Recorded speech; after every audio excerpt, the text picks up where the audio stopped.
Chapitre 2. L'expérience des années 1848-1851. Grand 1. La veille de la Révolution. Les premières œuvres du marxisme arrivées à sa maturité, La misère de la philosophie et le manifeste communiste, paraissent juste à la veille de la Révolution de 1848. Ce qui fait que parallèlement à l'exposé des principes fondamentaux du marxisme, nous y trouvons dans une certaine mesure une évocation de la situation révolutionnaire concrète de ce temps. Ainsi, le plus rationnel sera-t-il, je crois, d'analyser ce que les auteurs de ces ouvrages ont dit de l'État juste avant de tirer les conclusions de l'expérience des années 1848-1851. La classe laborieuse, écrit Marx, dans La misère de la philosophie, substituera dans le cours de son développement à l'ancienne société bourgeoise une association qui exclura les classes et leur antagonisme, et il n'y aura plus de pouvoir politique proprement dit, puisque le pouvoir politique est précisément le résumé officiel de l'antagonisme dans la société bourgeoise. Il est instructif de comparer à cet exposé d'ensemble de l'idée de la disparition de l'État après la suppression des classes l'exposé donné dans le manifeste communiste écrit par Marx et Engels à quelques mois de là, plus précisément en novembre 1847. En esquissant à grands traits les phases du développement du prolétariat, nous avons retracé l'histoire de la guerre civile, plus ou moins latente, qui travaille la société actuelle jusqu'à l'heure où cette guerre éclate en révolution ouverte, et où le prolétariat fonde sa domination par le renversement violent de la bourgeoisie. Nous avons déjà vu plus haut que la première étape dans la révolution ouvrière est la constitution du prolétariat en classe dominante, la conquête de la démocratie. Le prolétariat se servira de sa suprématie politique pour arracher petit à petit tout le capital à la bourgeoisie, pour centraliser tous les instruments de production entre les mains de l'État, c'est-à-dire du prolétariat organisé en classe dominante, et pour augmenter au plus vite la quantité des forces productives. L'on trouve formulée ici l'une des idées les plus remarquables et les plus importantes du marxisme au sujet de l'État, celle de la dictature du prolétariat. Nous y trouvons ensuite une définition de l'État intéressante au plus haut point et qui est également au nombre des paroles oubliées du marxisme. L'État, c'est-à-dire le prolétariat organisé en classe dominante.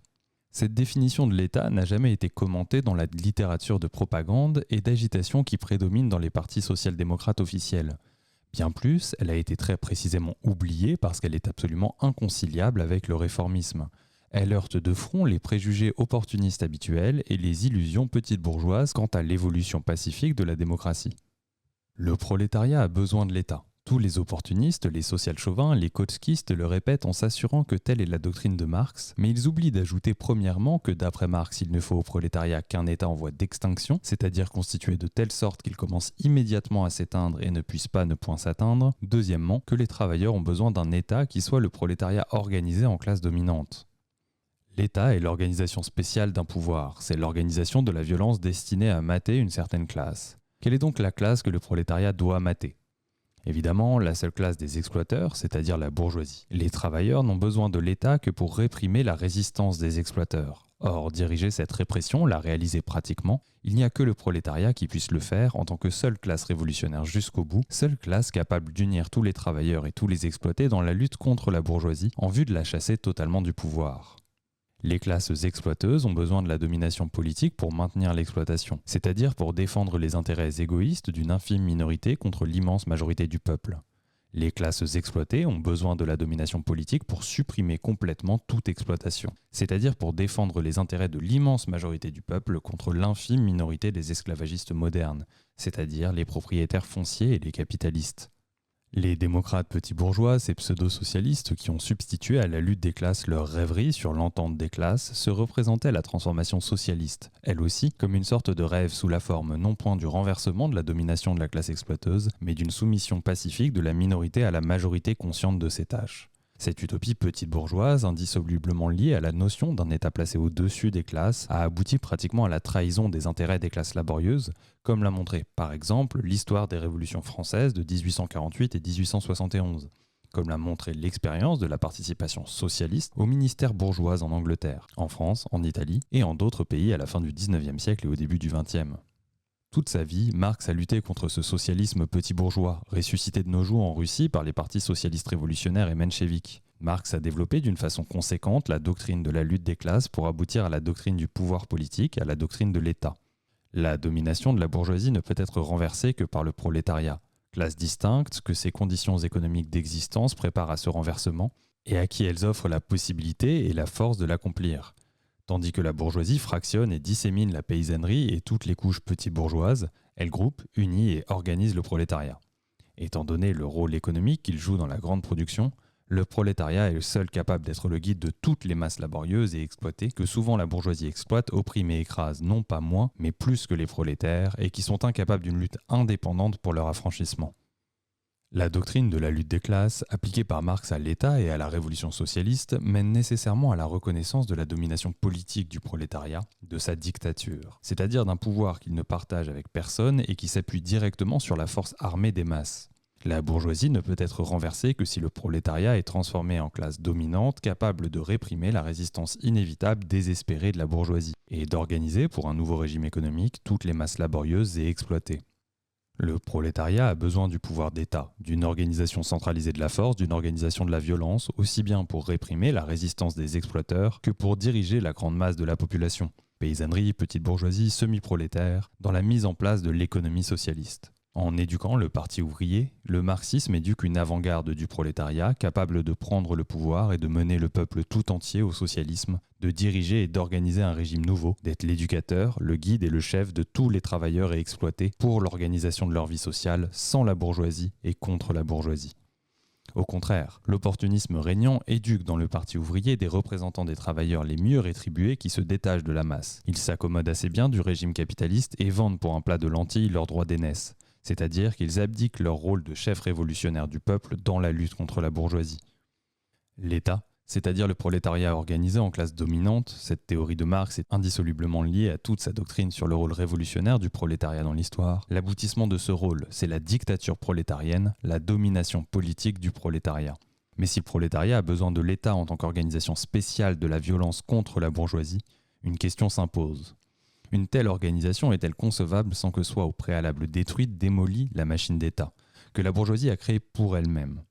C'est à cette question que nous amène le manifeste communiste, et c'est d'elle que parle Marx quand il résume l'expérience de la révolution de 1848-1851. Grand 2.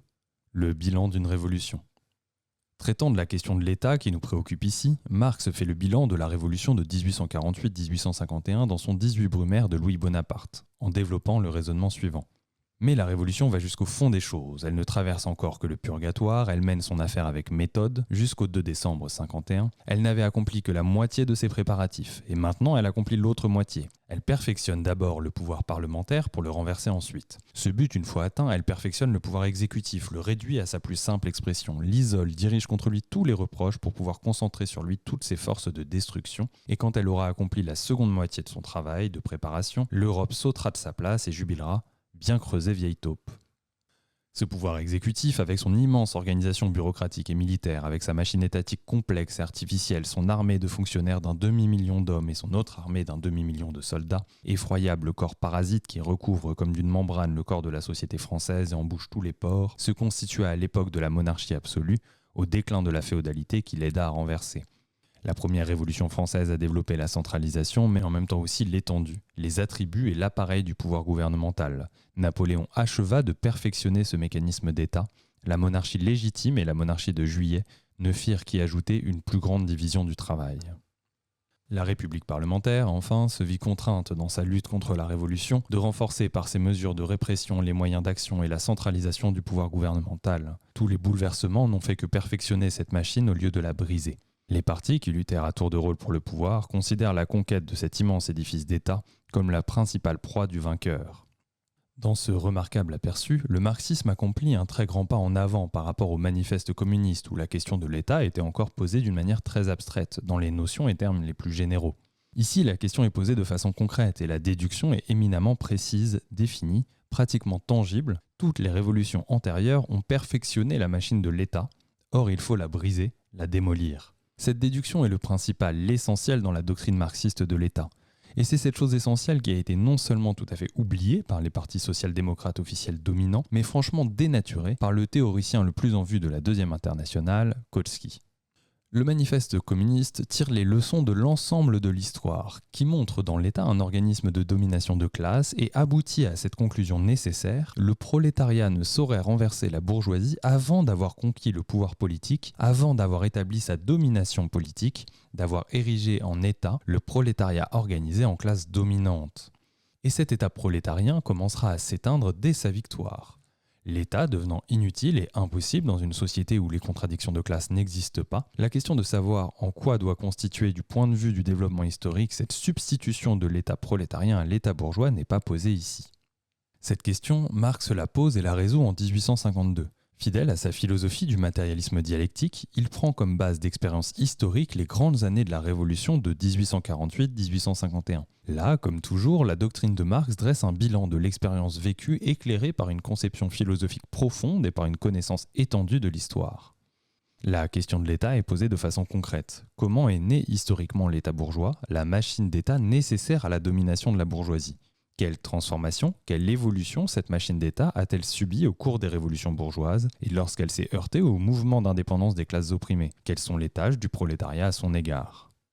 Le pouvoir d'État centralisé, propre à la société bourgeoise, est apparu à l'époque de la chute de l'absolutisme. Les deux institutions les plus caractéristiques de cette machine d'État sont la bureaucratie et l'armée permanente. Maintes fois dans leurs œuvres, Marx et Engels parlent des 1000 liens qui rattachent ces institutions à la bourgeoisie. L'expérience de chaque ouvrier illustre cette liaison avec une évidence et un relief saisissant.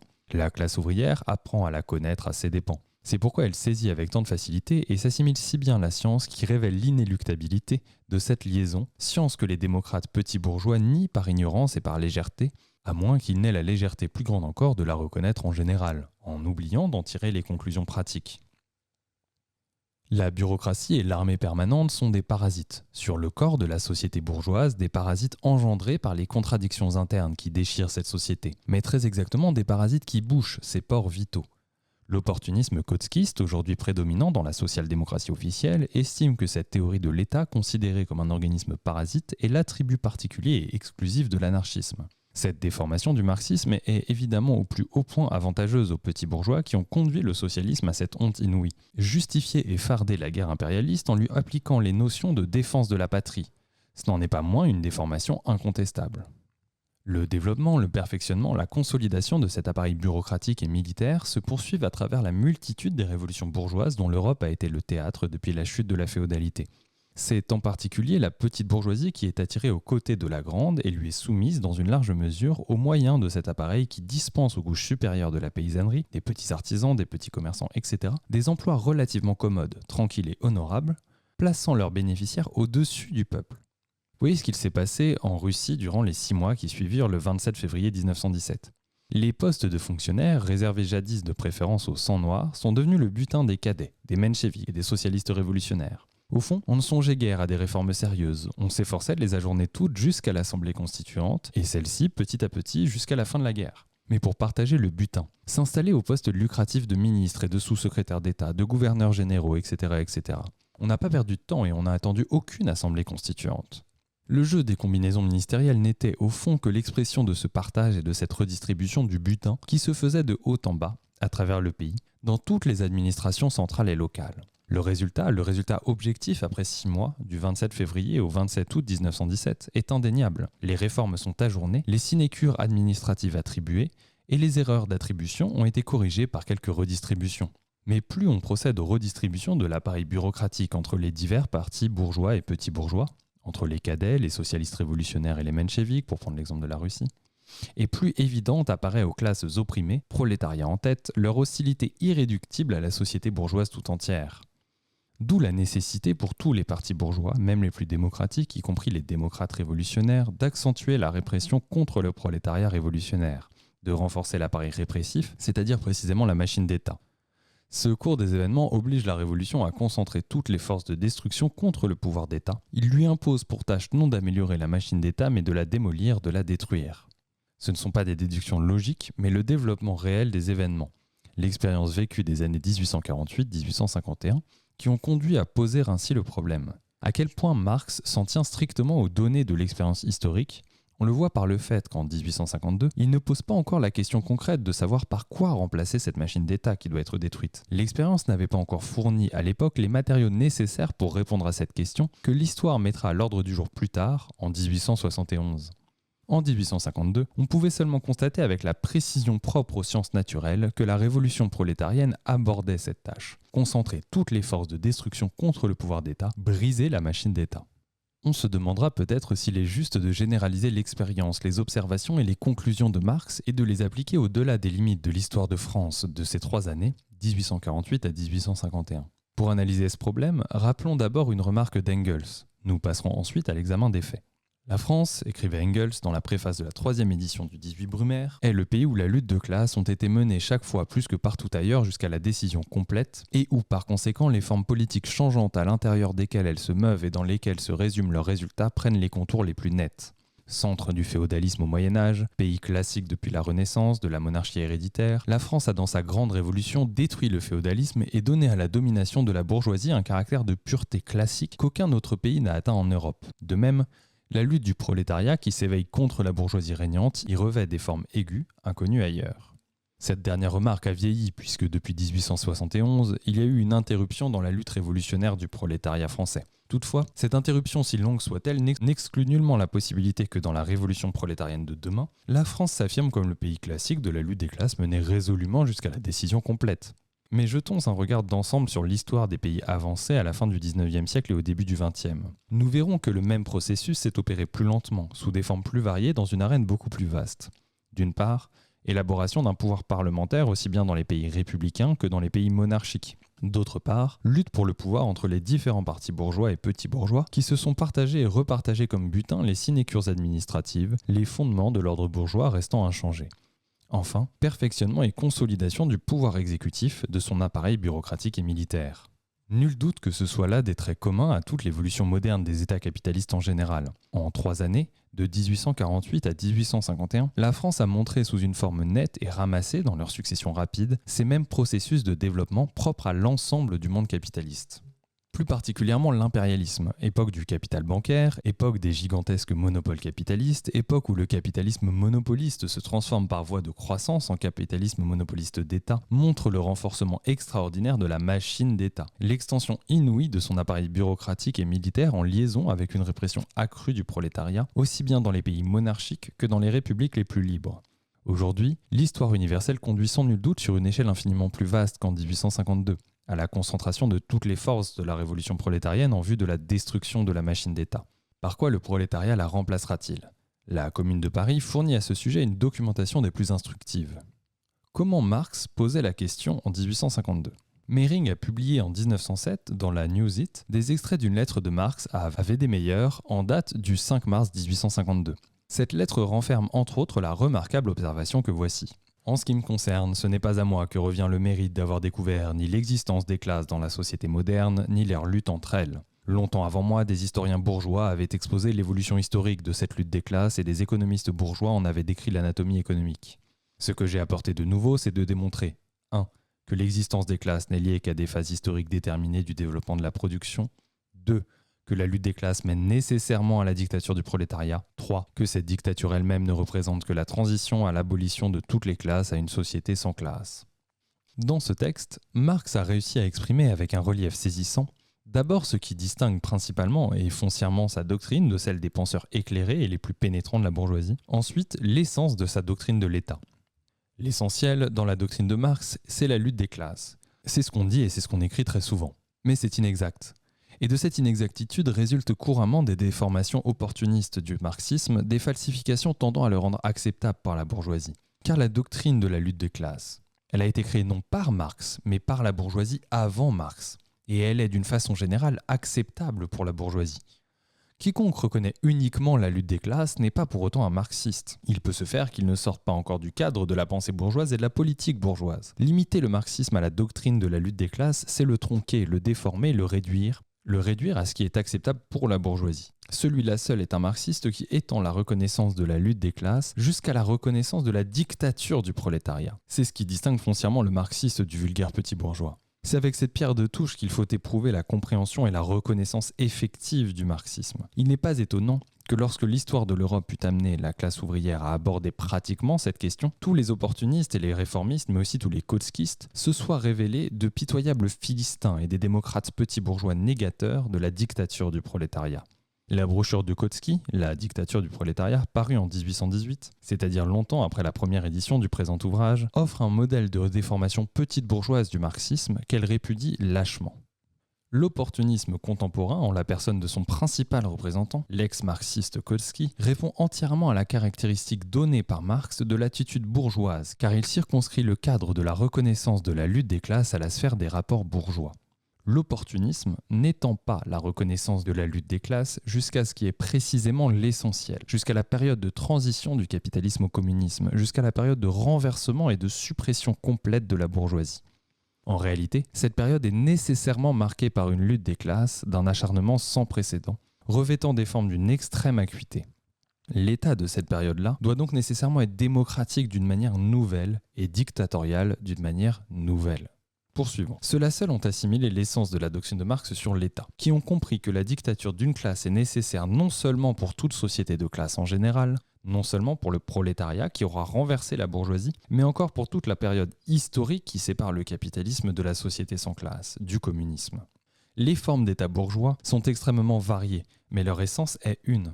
En dernière analyse, tous ces États sont, d'une manière ou d'une autre, mais nécessairement une dictature de la bourgeoisie. Le passage du capitalisme au communisme ne peut évidemment manquer de fournir une grande abondance et une large diversité de formes politiques, mais leur essence sera nécessairement une, la dictature du prolétariat.